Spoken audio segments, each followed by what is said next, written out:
আসলে দেরি হয়ে যাচ্ছে, ভীষণ দেরি হয়ে যাচ্ছে।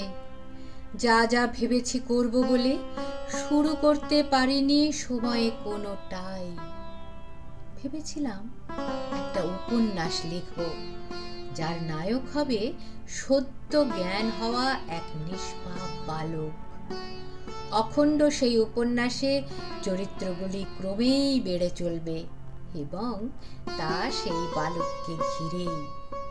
অগণিত ঘটনার বোঝা বইতে বইতে যখন সে ক্লান্ত হবে, যখন সে বৃদ্ধ হবে, যখন সে মগ্ন হবে, তখন লেখা হবে ছোট্ট একটি কবিতা।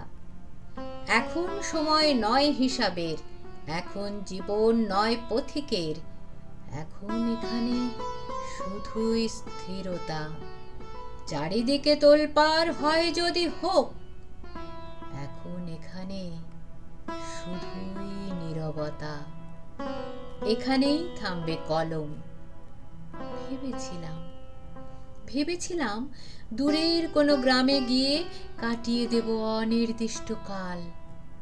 নাচেনা মানুষগুলো ধীরে ধীরে আপনার হবে। একঘেয়ে সম্পর্কের জাল থেকে মুক্তি মিলবে অবশেষে। ভেবেছিলাম জমানো টাকা দিয়ে গড়ে তুলব একটা লাইব্রেরি।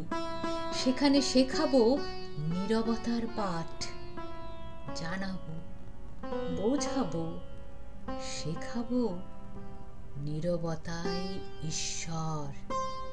তারপর সে ভাবনা ছড়াক না দিকে দিকে। ভেবেছিলাম কিছু কিছু মানুষকে সাথে নিয়ে কিছু মানুষকে বৃষ্টির জল জমিয়ে রাখার প্রয়োজন কতটুকু বোঝাবো। হয়তো বুঝবে তারা। আসলে দেরি হয়ে যায় আমাদের, শুরুটাই হয় না ঠিক মতো। তাই লেখা হয় না উপন্যাস, যাওয়া হয় না কোনো গ্রামে, একটা ইঁটও গাঁথা হয় না কোনো দিন, মানুষের কাছে পৌঁছনো হয় না। হে সময় সমুদ্র, তোমার কাছে নত জানু। শুরুর বাঁশিটা তুমি বাজাবে, কথা দাও, কথা দাও। এই দেখো পূব মুখে জানু পেতে বসেছি আমি। হে সময় সমুদ্র, তোমার কাছেই নত জানু আমি।